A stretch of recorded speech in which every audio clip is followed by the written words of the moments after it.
السلام علیکم ناظرین، سلامتی ہو آپ پر جہاں بھی آپ ہوں۔ کیلنڈر پر آج تاریخ ہے 10 جمادی الاخری، انگریزی تاریخ 14 جنوری ہے۔ اپنے میزبان راہی حجازی سے عالمی خبریں سنیے۔ سعودی عرب نے افغانستان کو دنیا سے جوڑنے میں مدد کی۔ پاکستان کے لیے افغان طالبان کے سفیر نے اسلامی تعاون تنظیم کے اجلاس کی تعریف کرتے ہوئے کہا ہے کہ اس نے افغانستان کو بیرونی دنیا سے رابطہ کرنے میں مدد کی، جبکہ ملک میں اہم انسانی امداد کے لیے سعودی عرب کے اقدامات کو بھی سراہا۔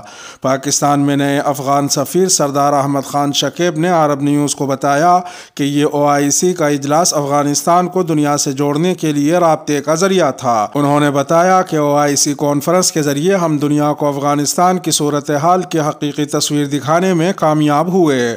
واضح رہے کہ 19 دسمبر کو اسلام آباد میں اسلامی تعاون تنظیم کے وزرائے خارجہ کا خصوصی اجلاس منعقد ہوا تھا۔ افغانستان کی صورتحال پر OIC کا یہ اجلاس سعودی عرب نے بلایا تھا۔ سردار احمد خان شکیب نے مزید کہا کہ امداد فراہم کرنے کے حوالے سے OIC کے رکن ممالک میں سعودی عرب نے سب سے زیادہ فراخ دلی کا مظاہرہ کیا، جس نے اسلام آباد میں ہونے والے OIC کے سیشن کے دوران 1 ارب سعودی ریال افغانستان کے لیے OIC کے فنڈ میں جمع کروانے کا وعدہ کیا۔ اسی طرح فوری طور پر کنگ سلمان امدادی مرکز کی وساطت سے خرابی معاشی صورتحال سے 2-4 افغانوں کے لیے امداد بھجوائی گئی۔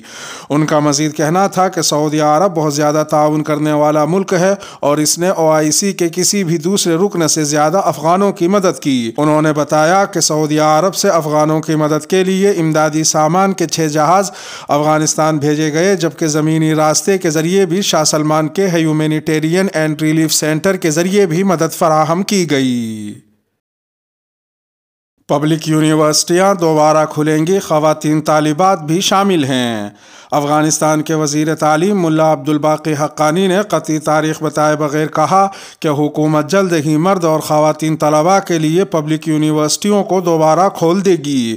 واضح رہے کہ طالبان کے اقتدار میں آنے کے بعد سے سرکاری جامعات بند ہیں۔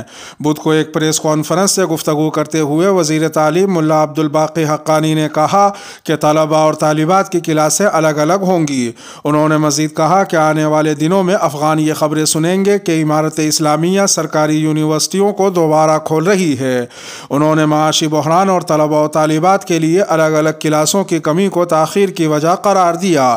ملا عبدالباقی حقانی نے وعدہ کیا کہ حکومت ایک بین الاقوامی یونیورسٹی بنائے گی۔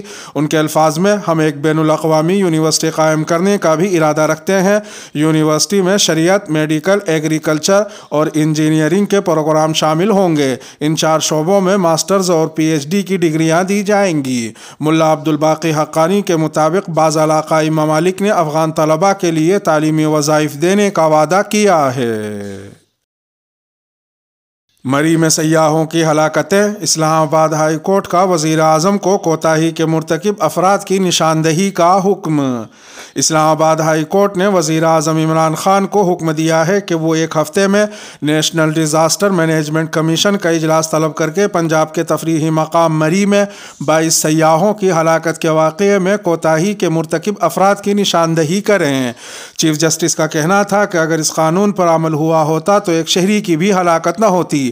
سماعت کے دوران انہوں نے کہا کہ سوشل میڈیا پر سب کہہ رہے ہیں کہ مری کے لوگ اچھے نہیں ہیں، اس میں ان کا کیا قصور ہے؟ انہوں نے کہا کہ اگر ڈسٹرکٹ پلان بنا ہوتا تو کوئی بھی ہوٹل والا لوگوں سے اضافی پیسے لینے کی جرات نہ کرتا۔ خیال رہے کہ حکومت پنجاب نے بھی مری میں ہلاکتوں کی تحقیقات کے لیے 5 رکنی کمیٹی قائم کی تھی، جس نے بدھ کو مری پہنچ کر کام شروع کر دیا ہے۔ اطلاعات کے مطابق کمیٹی کے ارکان 4 دن مری میں ہی قیام کریں گے اور سیاحوں کی ہلاکت کی وجوہات اور انتظامی سطح پر ہونے والی کوتاہیوں اور غفلت کے حوالے سے تحقیقات کریں گے۔ سماعت کے دوران اسلام آباد ہائی کورٹ کے چیف جسٹس اطہر من اللہ نے ریمارکس دیتے ہوئے کہا کہ پوری ریاست ان ہلاکتوں کی ذمہ دار ہے۔ انہوں نے کہا کہ NDMA نے اس واقعے میں اپنی ذمہ داری نہیں نبھائی۔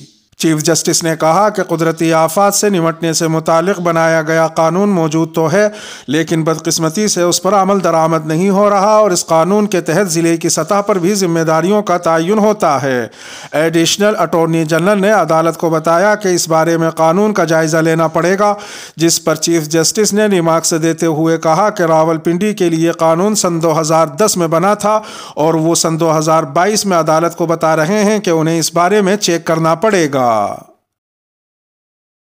انسانیت کے خلاف جرائم، سابق شامی پولیس افسر کو جرمنی میں عمر قید کی سزا۔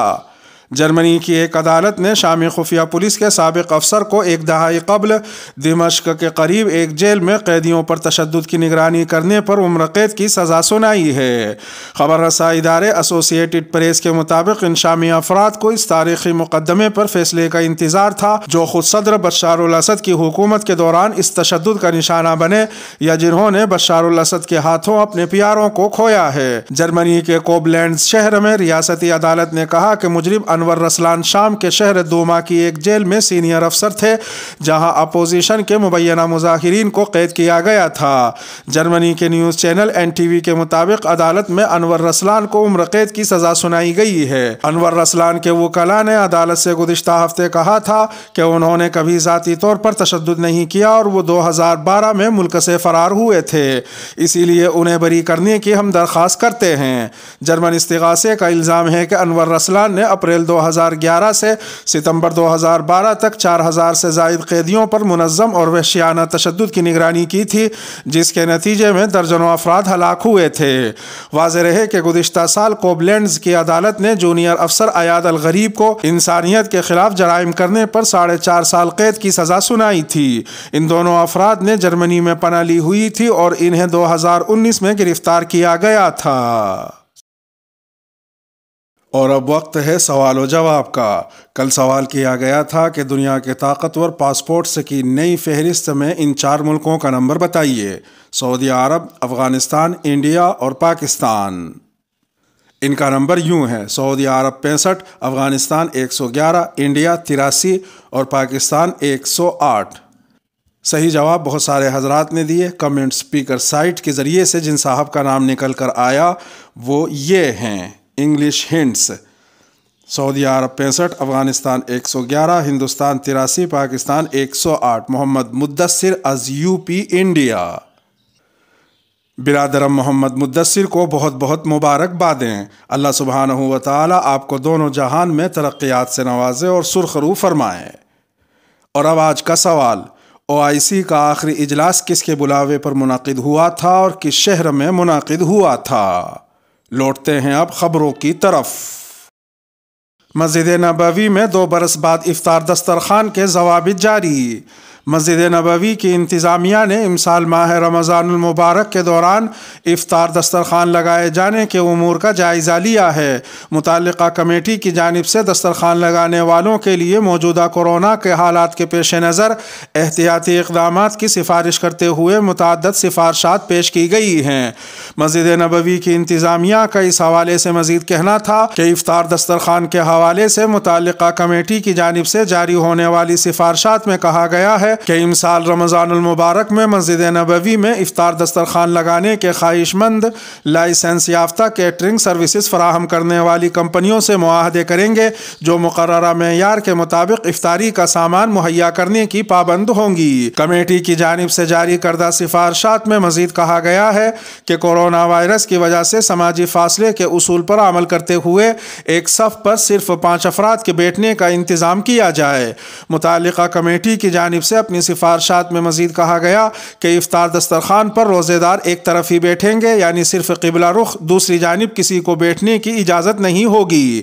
مسجد نبوی میں افطار دسترخوانوں کے لیے لائسنس حاصل کرنے کا آغاز آئندہ ماہ سے کیا جائے گا، جس کی تاریخ کا اعلان انتظامیہ کی جانب سے کیا جائے گا۔